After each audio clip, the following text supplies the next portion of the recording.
সবচেয়ে অবহেলিত আত্মীয়ের নাম হলো ফুফু। ফুফুর সাথে একটু ফোনে কথা বলেন, একটু খোঁজ খবর নেন। আপনার বাবার বোন, আপনার অনেক কাছের আত্মীয়, তার হক অনেক বেশি। আপনার চাচা আপনার বাবার মতো। কোনো কারণে যদি মনোমালিন্য থাকে, জমি জমা নিয়ে গন্ডগোল থাকে, বাপের সাথে থাকুক বা আপনার সাথেও থাকুক, কিন্তু খবরদার তিনি আপনার আত্মীয়। কিয়ামতের দিন বান্দার হক, মানবাধিকার সম্পর্কে যখন আপনাকে প্রশ্নের মুখোমুখি হবে, যেই মামলার নিষ্পত্তি আল্লাহ নিজেও করবেন না, ওই মানুষ থেকে মাপ নিতে হবে, সেই মামলা আপনি ধরা পড়ে যাবেন, তখন আপনি বিপদে পড়বেন। এই জন্য সেই সময় যেন আপনি মুক্তি পান, নাজাত পান, এই জন্য চাচার সাথে সম্পর্কটা ভালো রাখবেন। চাচাতো ভাই বোনদের কোনো হক নষ্ট করবেন না, ফোনে যোগাযোগ রাখবেন। এই যে সম্পর্ক বজায় রাখা, খোঁজ খবর নেওয়া, বিপদ আপদে পাশে দাঁড়ানো। এক নাম্বার 2, দানের ক্ষেত্রে অন্য গরিবের চাইতে আত্মীয়দেরকে প্রায়োরিটি দিতে হবে। আপনি যাকাতের টাকা দিবেন, আপনার আত্মীয়ের ভিতরে যদি গরিব লোক থাকে, আপনার চাচা, আপনার চাচাতো ভাই বোন, আপনার ফুফু, আপনার মামা, আপনার খালা, তাহলে সেক্ষেত্রে অন্য গরিবদেরকে দেওয়ার আগে ইনাদেরকে প্রায়োরিটি দিতে হবে। এমনকি মাদ্রাসা লিল্লাহ ফান্ডে দিলে যে সওয়াব হবে, তার চাইতেও বেশি সওয়াব হবে আপনার এই নিকটাত্মীয় যারা, তাদেরকে যদি দেন। লিল্লাহ ফান্ডে দিলে তার সওয়াব বেশি হওয়ার ভিন্ন কারণ আছে, যে আলেম তৈরি করার ক্ষেত্রে আপনি সহযোগিতা করলেন, কিছু এখানে দেন, কিছু ওখানে দেন।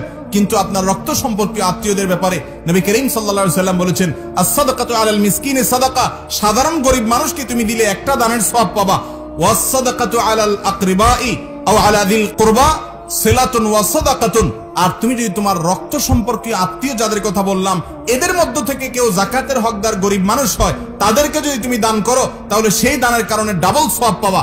একটা হলো যাকাত আদায়ের সওয়াব পাইলা, আরেকটা হলো তুমি যে তার আত্মীয়কে টাকা দেওয়ার মাধ্যমে সম্পর্ক ভালো করলা, এই জন্য তুমি সওয়াব পাবা।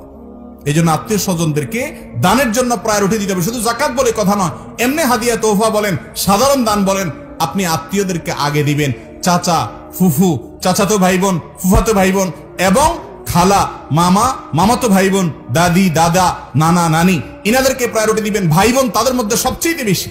ভাই বোন যদি বড় হয় এবং তারা যদি ভিন্ন সংসার থাকে, তারা যদি আপনার অধীনস্থ না থাকে, তাহলে সেক্ষেত্রে আপনি একটা গিফট দিবেন, বা একসাথে থাকলেও গিফট দিবেন, হাদিয়া দিবেন, তোহফা দিবেন, অন্য কাউকে দেওয়ার চাইতে তাকে দিবেন।